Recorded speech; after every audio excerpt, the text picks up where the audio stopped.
Madurai Vishal de mall மற்றும் மேலமாசிவீதி Malabar gold மற்றும் diamonds கிளைகளின் சார்பாக அரசு பள்ளி மாணவிகளுக்கு கல்வி உதவித் தொகையை மதுரை நாடாளுமன்ற உறுப்பினர் சு.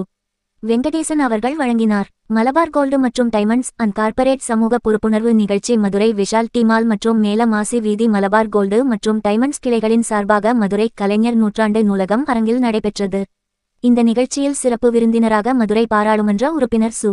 வெங்கடேசன் அவர்கள் கலந்து கொண்டு அரசு பள்ளி மாணவிகளின் நலனிற்காகவும் அவர்களின் கல்வி வாழ்க்கை தரத்தையும் உயர்த்துவதற்காக இன்று மதுரை மாவட்டத்தில் உள்ள 42 அரசு பள்ளிகளை சேர்ந்த 301 மாணவிகளுக்கு CSR கார்ப்பரேட் சமூக பொறுப்புணர்வு மலபார் குழுமம் சார்பாக மொத்தம் சுமார் ரூபாய் 24,70,70,000 மதிப்பிலான காசோலையை மாணவிகளுக்கு வழங்கினார்கள்.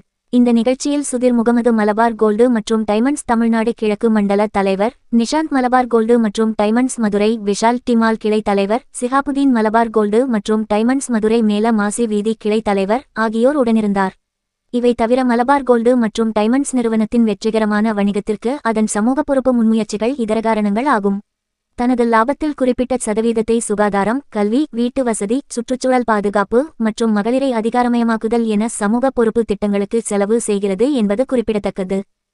தொகை வழங்குகிற நிகழ்வு ஏறக்குறைய 42 பள்ளிகளிலே இருந்து 301 மாணவிகளுக்கு 24.75 லட்சம், சுமார் 25 லட்சம் ரூபாய் இன்றைக்கு கல்வி உதவித்தொகையாக வழங்கியிருக்கிறார்கள்.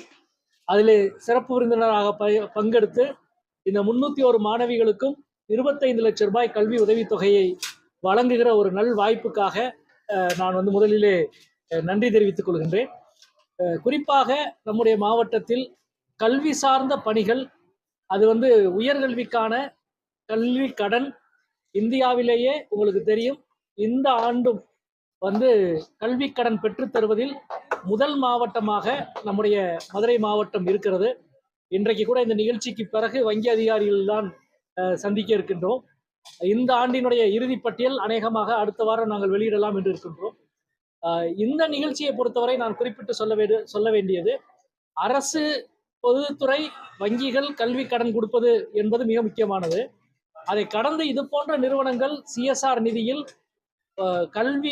கல்வி உதவித்தொகை, அதுவும் குறிப்பாக மாணவிகளுக்கு கொடுப்பதும், அந்த மாணவிகளை தேர்வு செய்ய இவர்கள் வைத்திருக்கிற அந்த விதிமுறைகள் மிக முக்கியமானது என்று எனக்கு படுகிறது. நானும் அனுபவத்திலே கடந்த 3 ஆண்டுகளாக பார்த்து கொண்டிருக்கிறேன்.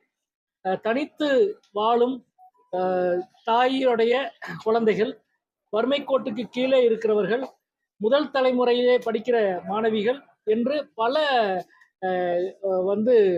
குறியீடுகளை வைத்து அதிலே தேர்வு செய்கிறார்கள். எனவே இந்த தேர்வு முறையில் இவர்கள் காட்டுகிற அக்கறைக்கு என்னுடைய வாழ்த்துக்களை தெரிவித்துக் கொள்கின்றேன். அந்த வகையில் இன்றைக்கு 25 லட்சம் ரூபாய் 301 மாணவிகளுக்கு, அரசு பள்ளி மாணவிகளுக்கு வழங்கியதில் பெருமை அடைகின்றேன். முன்னோடி கொள்கை திணிப்பதை